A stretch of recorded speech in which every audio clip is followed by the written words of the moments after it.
La mer au large de Bagnoli semble bouillonner, comme si quelque chose de caché cherchait à faire surface. Des images virales montrent des bulles s'élevant régulièrement des fonds marins. Pour les Napolitains, ce n'est pas seulement un spectacle, c'est un rappel qu'ils vivent sur un géant endormi. Les Campi Flegrei, l'une des caldeeiras volcaniques les plus dangereuses de la planète, captent à nouveau l'attention. Mais une question demeure. Ces bulles sont-elles la respiration naturelle du volcan ou un avertissement d'un événement plus grave? Aujourd'hui, nous allons découvrir la signification de ces signaux marins, leur lien avec les récents essaims sismiques et les conclusions des dernières études. Car ce qui se passe sous le golfe de Puzzol pourrait changer la vie de millions de personnes dans le sud de l'Italie. Ce phénomène n'est pas isolé. Il s'inscrit dans une histoire qui se répète depuis des siècles. Et le comprendre aujourd'hui peut faire la différence entre le calme et la catastrophe. La mer qui respire. En août 2025, les plages de Bagnoli, à l'ouest de Naples, ont été le théâtre d'un spectacle inquiétant. Sous les yeux des baigneurs et des riverains, la mer s'est mise à bouillonner, comme si elle bouillonnait des profondeurs. Des colonnes de petites bulles ont émergé du fond sablonneux, se rassemblant à la surface, créant l'illusion d'une mer en ébullition.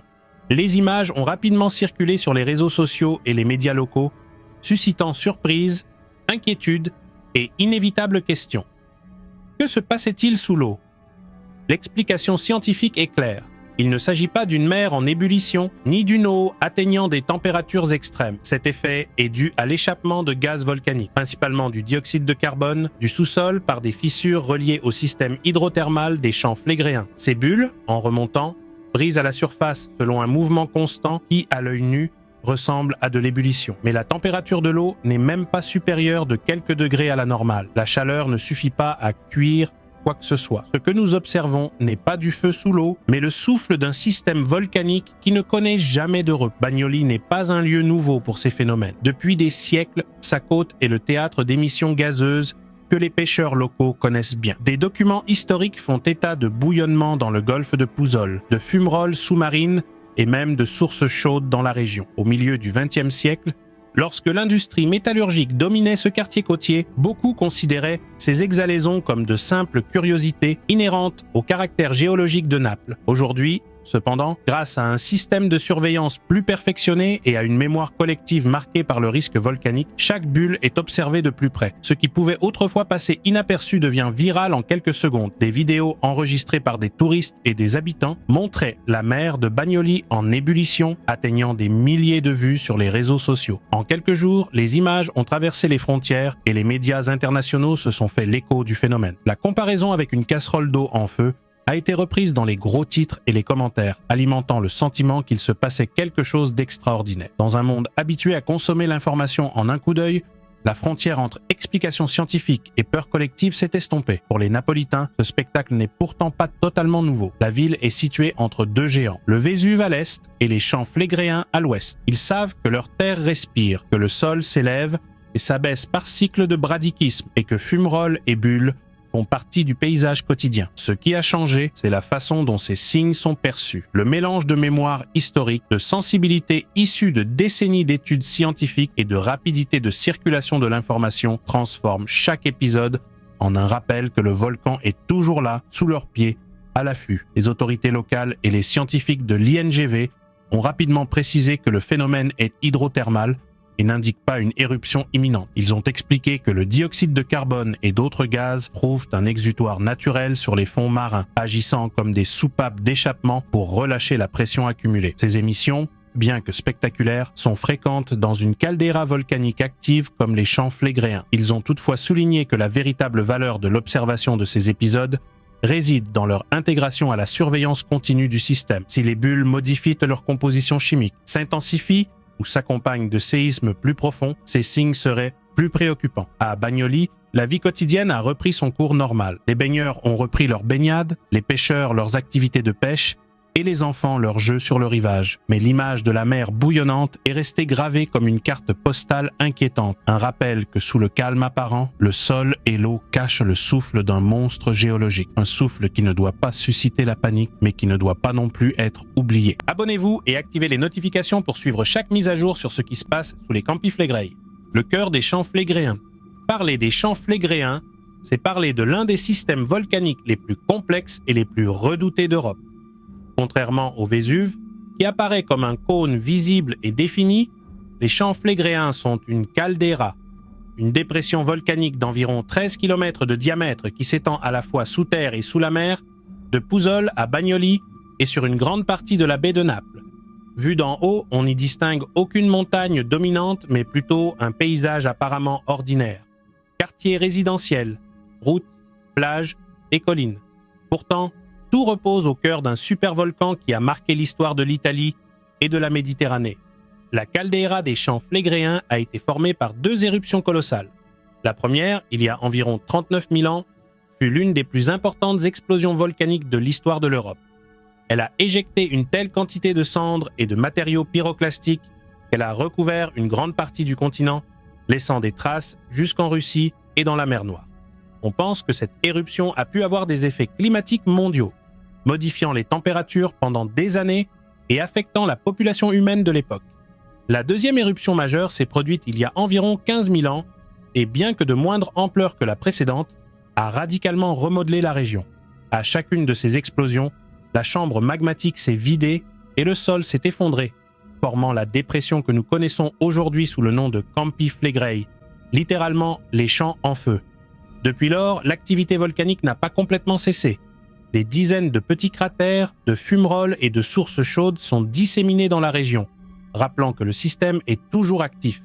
L'un des phénomènes les plus caractéristiques de cette caldeira est le bradicisme. Ce terme décrit les lents mouvements verticaux du sol, des périodes où le terrain s'élève et d'autres où il s'abaisse. Dans la ville de Pouzzoles, ce processus est observé et vécu de près depuis des générations. L'ancien marché romain, connu sous le nom de Macellum, conserve les traces laissées par les mollusques marins sur ses colonnes, preuve qu'à certains moments, le sol s'enfonçait suffisamment pour atteindre le niveau de la mer.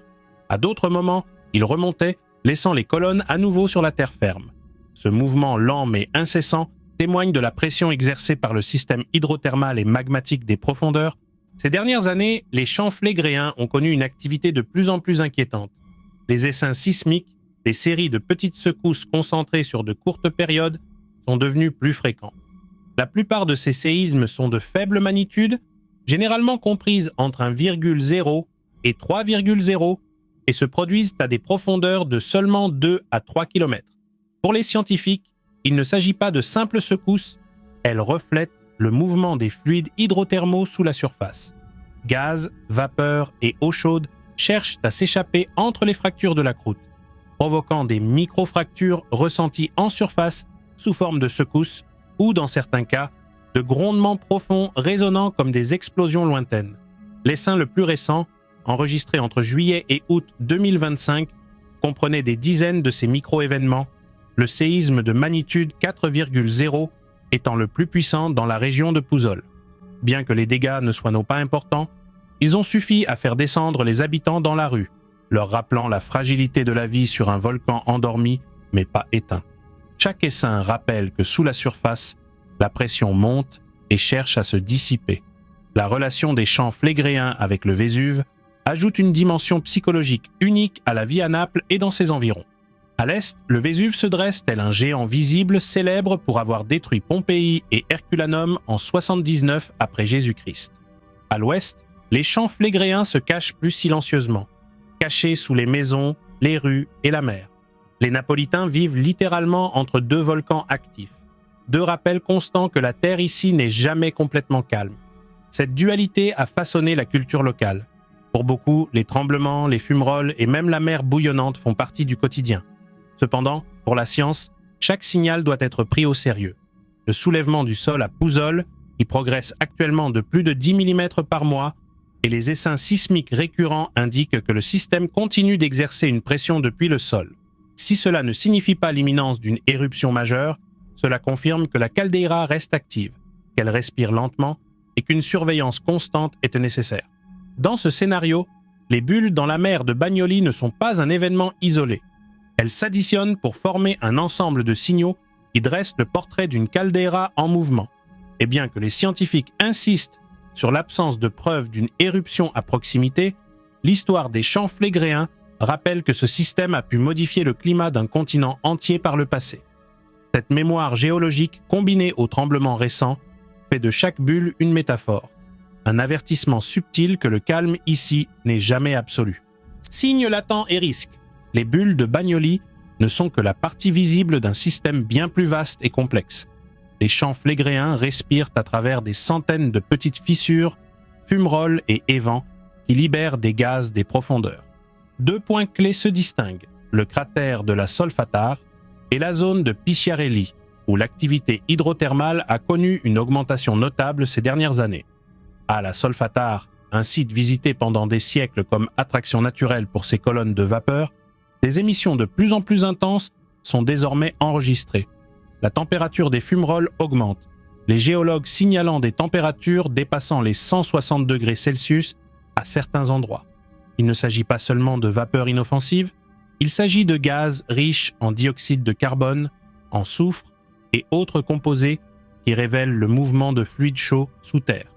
Picciarelli, quant à lui, est devenu l'un des points les plus surveillés de toute la caldeira. Le sol y bouillonne presque continuellement et sa température a considérablement augmenté. Des études récentes, étayées par des données satellitaires et des capteurs installés sur le site, ont mis en évidence une corrélation inquiétante. Lorsque la température de surface augmente soudainement, un essaim sismique plus puissant s'ensuit souvent en quelques jours. En 2024, par exemple, une augmentation de plus de 7 degrés Celsius a précédé un séisme de magnitude supérieure à 3. Et ce schéma semble se répéter. Ces résultats soulèvent une question délicate. Observons-nous de simples ajustements du système hydrothermal ou des signes d'une agitation plus profonde? Les scénarios proposés par les scientifiques varient en ampleur et en probabilité. Le premier, le plus courant, est la poursuite de l'activité hydrothermale sans éruption. Dans ce cas, le système continuerait à libérer des gaz, produisant de légères secousses et soulevant progressivement le sol. Il s'agirait d'une extension du bradicisme et des phénomènes que la région connaît depuis des siècles. Bien que cela suscite des inquiétudes sociales et des problèmes urbains, cela n'impliquerait pas de catastrophe immédiate. Le deuxième scénario envisage la possibilité d'éruptions phréatiques locales. Ces explosions se produisent lorsque les eaux souterraines entrent soudainement en contact avec des points chauds et se transforment en vapeur explosive. Elles ne nécessitent pas l'arrivée directe de magma, mais peuvent générer de violentes explosions qui ouvrent des cratères en quelques secondes. La formation du Monte Nuovo au XVIe siècle en est un exemple historique dans les champs flégréens, un événement relativement bref qui a transformé le paysage à jamais. Aujourd'hui, les scientifiques n'excluent pas la possibilité de nouvelles éruptions phréatiques dans des zones comme Solfatare ou Picciarelli, surtout si la pression interne augmente. Le troisième scénario, le moins probable mais aussi le plus redouté, est celui d'une réactivation magmatique. Le magma remonterait alors des profondeurs vers la chambre sous-jacente, provoquant des déformations rapides du sol, des séismes plus profonds et des modifications de la composition du gaz. Bien qu'aucun signe clair ne suggère actuellement que ce phénomène se produise, les modèles indiquent que, si cela se produisait, l'impact pourrait être dévastateur. Une éruption magmatique au champ flégréen affecterait non seulement Naples et Pouzzoles, mais toute la région méditerranéenne, avec des conséquences humaines, économiques et environnementales considérables. Pour comprendre la situation actuelle, les experts expliquent souvent le rôle du système hydrothermal comme une sorte de soupape de sécurité. L'eau et les gaz circulant sous la caldeira permettent de relâcher une partie de la pression accumulée sous terre. Chaque fumerole, chaque bulle dans la mer agit comme un répit qui réduit le risque immédiat d'effondrement majeur. Cependant, cette soupape a ses limites. Si la circulation des fluides est obstruée, ou si l'apport de chaleur provenant du sous-sol dépasse la capacité du système à la dissiper, la pression peut s'accumuler dangereusement. C'est là que les scénarios les plus graves entrent en jeu. Le dilemme des Campi Flegrei réside dans le fait que nombre de leurs signaux peuvent être pris pour des signaux routiniers et alarmants. Hausse des températures, essaim sismique de surface, soulèvement du sol. Tous ces processus se sont déjà produits sans entraîner d'éruption. Mais l'histoire géologique montre que parfois, ces mêmes processus ont été le prélude à des épisodes éruptifs. Et cette dualité entre le normal et le potentiellement catastrophique est ce qui maintient les scientifiques et les autorités en alerte. Aujourd'hui, les Campi Flegrei continuent de montrer des signes d'activité intense, mais non définitifs. La mer en ébullition, les fumerolles qui réchauffent et les tremblements qui secouent la baie font partie de sa respiration naturelle. La grande question est de savoir si ce souffle restera modéré ou si, à un moment donné, il se transformera en un rugissement qui changera la vie de millions de personnes dans le sud de l'Italie. Préparez-vous à l'inévitable. Dans un endroit comme les champs flégréens, la préparation n'est pas un luxe, mais une nécessité. L'Italie, et en particulier l'Institut national de géophysique et de volcanologie, maintient un système de surveillance constant. Ce réseau comprend des sismographes répartis dans toute la caldeira, des capteurs GPS qui mesurent même le moindre soulèvement ou affaissement du sol, et des satellites capables de détecter des variations millimétriques à la surface. En mer, le système Medusa surveille les bulles, la pression et les mouvements sous-marins, permettant même d'analyser en temps réel des phénomènes comme ceux de Bagnoli. Pourtant, la technologie, aussi avancée soit-elle, n'élimine pas le risque. Un contraste inquiétant apparaît ici. Alors que les autorités et les scientifiques insistent sur le fait que la situation est rigoureusement surveillée, une grande partie de la population perçoit un décalage entre les rapports techniques et la réalité quotidienne. Pour de nombreux habitants de Naples et de Puzzol, les secousses, les bulles dans la mer et les vapeurs sur Terre ne sont pas des chiffres sur un tableau d'affichage. Ils rappellent qu'ils vivent sur un volcan géant.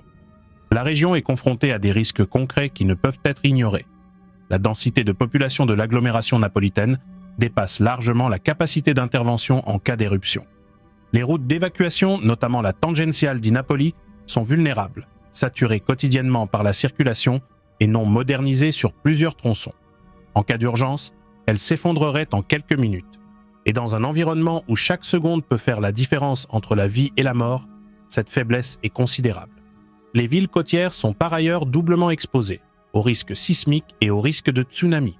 Bien que ce ne soit pas le scénario le plus probable, une éruption sous-marine ou un glissement de terrain pourrait générer des vagues dangereuses dans une mer densément peuplée de bateaux et de plages. L'éducation du public est un autre point crucial. Malgré des exercices et des campagnes d'information, la perception sociale reste partagée entre indifférence et alarmisme. Certains minimisent chaque bulle ou chaque tremblement de terre, les considérant comme faisant partie intégrante du paysage naturel de Naples. D'autres, en revanche, perçoivent chaque mouvement comme un signe imminent de catastrophe. La clé réside dans une communication équilibrée. Faire comprendre le risque réel sans tomber dans l'exagération paralysante ou le calme plat. Les scientifiques le répètent clairement. Les champs flégréens sont imprévisibles. Ils peuvent continuer à respirer pendant des décennies sans entrer en éruption ou nous surprendre en quelques jours par un événement soudain. Cette incertitude nous oblige à rester préparés, car la seule certitude est que le volcan est toujours actif.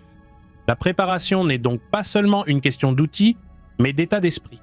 Comprendre que nous vivons au-dessus d'une caldeira signifie accepter l'existence du risque et que la prévention est la seule véritable défense. Des plans d'évacuation au kit d'urgence à domicile, de la responsabilité individuelle à la coopération internationale, chaque pas compte. Car lorsque la Terre décide de bouger, il n'y a pas de place pour l'improvisation. La question n'est pas de savoir si un nouvel épisode majeur se produira aux champs flégréens, mais quand et comment nous réagirons en tant que société. Pensez-vous que les essaims sismiques et les eaux bouillonnantes de Bagnoli ne sont qu'une simple respiration naturelle des champs flégréens ou un avertissement de quelque chose de plus grave? Dites-le nous dans les commentaires.